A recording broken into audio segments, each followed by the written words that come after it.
Hello guys very good morning to all hello good morning भनिदेऊ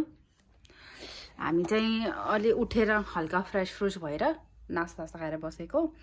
आजको मेरो vlog चाहिँ एउटा मेबी अनबक्सिङको हुन्छ होला किनकि नेपालदेखि मेरो फ्यामिली देखि भन्दा पनि मेरो सासू ससुरा अनि मेरो आमाजू दिदी थ्रु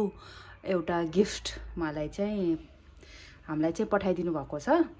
अनि अनएक्सपेक्टेड थियो मलाई नि हिजोसम्म त थाहा थिएन अनि हिजो राति चाहिँ इन्फर्म गरेर आउँछ भनेर इन्फर्म गरेर मात्रै थाहा पाएको अनि आई वाज रियली सरप्राइज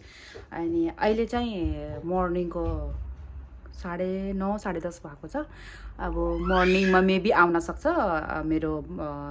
उस के भन्छ डेलिभरी अनि मैले चाहिँ त्यो डेलिभरी आएपछि अनबक्सिङ गर्छु अनि हजुरलाई देखाउँछु के पठाउनु भएको छ मलाई पनि थाहै छैन के हो बट एक्साइटेड छु अनबक्सिङ गर्न किनकि मलाई त्यस्तो सरप्राइजहरू बेसरी मनपर्छ अनि उता आमाजू दिदीले त्यस्तो गरिदिनुहुन्छ कि जहिले पनि नेपाल जानुहुन्छ या युकेदेखि भए पनि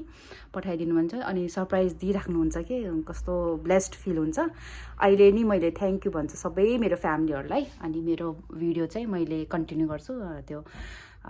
मेरो उस आयो भने कुरियर आएपछि सो गाइस स्टे ट्युन्ड आजको वेदर फेरि कस्तो प्याक छ पानी लाग्ने पानी परिरहेको छ फुर अनि जाडो पनि छ मर्निङमा चाहिँ 3 to 4 डिग्री सेल्सियस छ अहिले राति पनि जाडो थियो आज चाहिँ क्लाउडी नि वेदर हुने भयो गाइस मेरो घरदेखिको यो भ्यू हो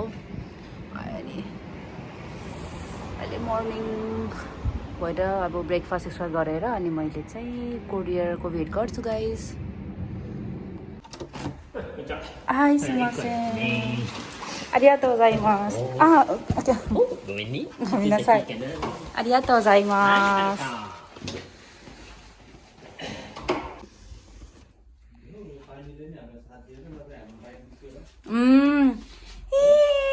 Thank you It's a parcel from home from Nepal home wow Thank you अहिले चाहिँ मैले यसको अनबक्सिङ गर्छु त्यसपछि तपाईहरुलाई देखाउँछु गाइस अरे भारी छ है ओहो मैले अब गाइस अनबक्सिङ गर्छु मेरो बक्सलाई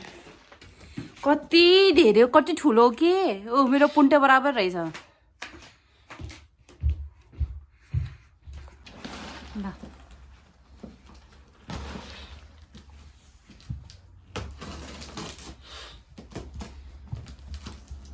सानो तिमी त बाबाले अनबक्सिङ तिमी त्यही बसेर हेर यता बसेर हो यसरी बसेर यसले पनि त कहाँ होस् अब नाइ एकछिन बस न बाबाले अनबक्सिङ गर्दासम्म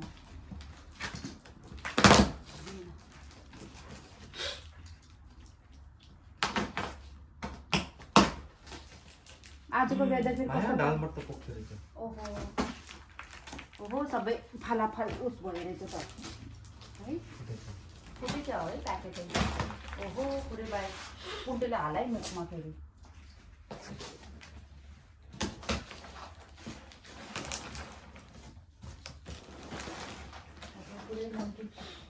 त्यो टाइट भएर फट्ट फुट्यो होला एकछिन है मैले नजिकै देखाउँछु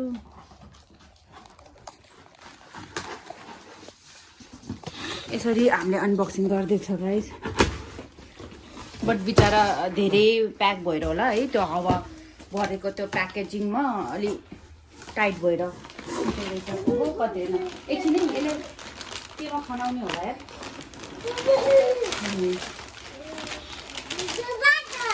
कति छैन खै के लिएर अबि मैले त प्लास्टिक ल्याएको यसले हेर्नु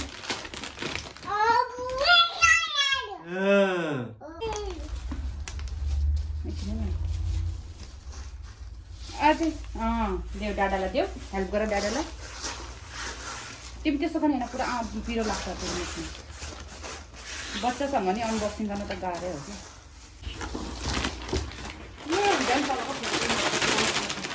त्यो एउटा मात्रै हो है फुटेको त दुईटा ओहो अब गएन होला नि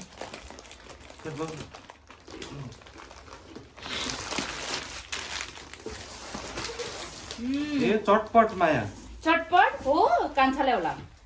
रेडीमेड चटपट होला कि वाउ थ्याङ्क यू अहिलेदेखि वाउ वाउ वाउ वाउ अचार नि पठाउन पाएँ क्या हो अचारहरू सुकुटी हो के हो क्या सुकुटी त होइन होला मटरको अचार हो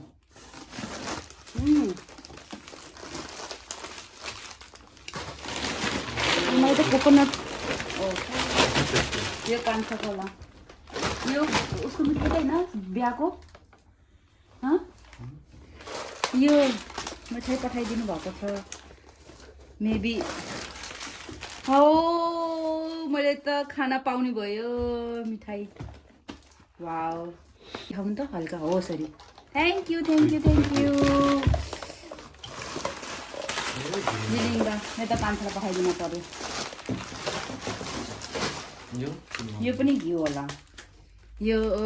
चाहिँ मम्मीले पठाइदिनु भएको घिउ होला सायद यो गरेर ड्राई गरेर अनि यो जिरा धनियाँ पाउडर होला पक्का नै खानेकुरा ओ माई गड वाउ पिठो आँटा के हो आँटा पनि रहेछ होइन अनि यो सुजी आमामा मिट मसला होइन म साइडमै राख्नु खै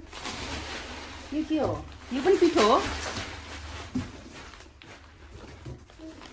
यो पनि पिठो पठाउनु भएको छ अलि उता गएर खानु त यो पनि पिठो हो आमामा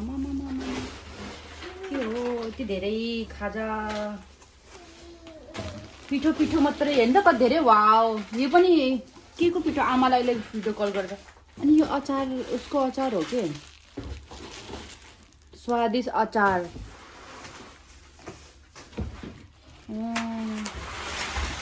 पिरो अचार के हो कि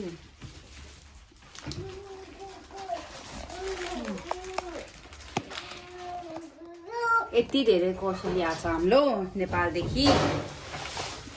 सबभन्दा फर्स्ट त गाइस मैले यो खाइदिउँ मैले एउटा यो मिठाई हेर्नु कतिले आएको सानो तिमीले के लिएको त्यो मिट मसाला हो मिट मसाला हो नि त सानो त्यो त सब नमकिनको ढेर आएको छ हाम्रो नमकिन चाहिहाल्छ नि त खानालाई मिठो पनि लाग्छ नेपालको नमकिन यता त अब परानमा त महँगो पर्छ हाम्रो फेरि यो घरकै हो है गाइस पुरा करेला हेर्नु न आमाले पुरा सुकाएर ड्राई गरेर अब आमाले हो कि दिदीले हो अब त्यसो फोनमा सोध्नुपर्छ अहिले त मैले भ्लगको लागि मात्रै देखाउनु भएको हजुरलाई है अनि यो त अब करण चाउचाउ भयो यो हाम्रो देवर कान्छाको फेभरेट हो अनि त्यो यो कान्छाको लागि हो है मैले त खासै पिरो हुन्छ होला सायद अनि मैले त्यसो मन पनि पराउन अनि यो बाबुलाई हो यो अब घिउको बट्टा भइसक्यो यो पनि बाबु र हामीलाई एक बोतल हो यो अचार भयो यो चाहिँ मिट मसाला यो कान्छाको होला अनि त्यसपछि पिठो हेर्नु न यो पनि हाम्रो घरै है कोदोको उसकै पिठो अनि आमाले घरै झाँटा छ हाम्रो घरतिर अनि त्यो झाँटामै पिस्नुहुन्छ त्यही भएर यसको चाहिँ टेस्ट नै अर्कै हुन्छ क्या बनाएको है यो च्याउचाउ अनि के थियो ओ वाउ मा यो पनि पठाइदिनु भएको छ आमाले पपकर्न मेरो फेभरेट यो पनि घरकै मकैलाई घिउमा है थिचेर कि कोही उसमा पानीमा केमा थिचेर अनि त्यसपछि यो घिउमा फ्राई गरेर बनाएको हो अनि कस्तो मिठो हुन्छ यो त झन् गाई ओ वाउ वाउ वाउ यो त अब च्याउचाउ भइहाल्यो यति धेरै हाम्रो यो सुजी यो पनि के को पिठो हो के यो उसको यो सुजी हो यो मेबी यो पनि सुजी हो यो त उस होइन यो यसमा पनि पिठो यो नि पिठो हो अनि यो अब झिलिङ्गा भयो वाउ अस्तिको पनि नेपालदेखि पठाइदिनु भएको त झिलिङ्गा खायो यो त रेडिमेडै उसो हो कि चटपटे यो उतातिर पाउँछ बुटोलतिर मेबी है यस्तो कस्तो इन्डियन स्टाइलमा पठाइदिनु भयो अनि यता पनि च्याउचाउ यता यो दुईवटा नम्किन चाहिँ प्याकेट टाइट भएर फुटेको थियो अनि सोयाबिनहरू सोयाबिन त मेरो फेभरेट भइहाल्यो यो के हो ए कोकोनट यता त कस्तो महँगो पर्छ यिनीहरू सबै कोकोनट ओइलहरू सबै पठाइदिनु भएको छ उसलाई त के हो साना के पठाइदिएछ बाजेहरूले सबैले तिम्रो निमाहरूले थ्याङ्क यू गाइस हामी चाहिँ बिहान उठेर अनि पार्सल ठ्याक्क कति 11 बजे आइदियो अनि नास्ता त अघि नै खाइसकेको थियो अनि पार्सलहरू खोलेर कति टाइमदेखि खान नपाएको है मैले यस्तो मिठाईहरू इन्डियामा हुँदाखेरि अलिक कहिले खाना पाउँथ्यो अनि त्यस्तो इन्ट्रेस्ट लाग्ने पर अहिले फरेनमा आएर चाहिँ यस्तो खाना पाउँदा चाहिँ एकदम स्पेसल फिल भइरहेछ अनि मेरो खराब टेस्ट गर्छु मिठो है के भन्छ पेडा भन्छ है बर्फी भन्छ हामीले इन्डियामा अनि मजा आयो अहिले धेरै खायो भने फेरि म मोटाउँछु क्या पहिले मोटाइरहेको छु भयो अल्छी मिठै तिमीले त खान मिल्दैन सानो thank you for this beautiful gift thank you भनिदेऊ थ्याङ्क यू मम्मी आमा दिदीहरूलाई अनि अभियस दाजुहरूलाई पनि थ्याङ्क यू सो मच यस्तो राम्रो गिफ्ट पठाइदिनु भयो अनि मर्निङमा उठ्ने बित्तिकै एक्साइटेड भइरहेको थियौँ कि आज मेरो कुरियर आउँछ भनेर अनि हामी त्यही भएर आज बाहिर जाने प्लान पनि भइरहेको थियो छुट्टीको दिन अनि बाहिर जान भन्दा एकछिन पर्ख्यौँ न आउँछ कि अनि वेदर त प्याक पनि भयो अनि सोने सुहागा भयो अनि यति धेरै गिफ्ट सरप्राइजहरू पाएँ होइन न मेरो घर पुरै कौशलीले भरेछ थ्याङ्क यू सो मच आजको भिडियो चाहिँ मेरो यही अनबक्सिङको थियो अनि हजुरले हेरिदिनु भयो त्यसको लागि धेरै धेरै थ्याङ्क यू अनि मेरो भिडियो राम्रो लाग्छ भने अनि के मिस्टेकहरू लाग्छ भने त्यो पनि कमेन्टमा भन्नु होला अनि don't forget to like share and subscribe to my channel अहिले चाहिँ फेरि नेक्स्ट भ्लगमा म भेट्छु हजुरलाई अहिलेको लागि यति पनि है ल बाई बाई गर्दैछ न Bye bye. Thank you for watching. Bye bye everyone.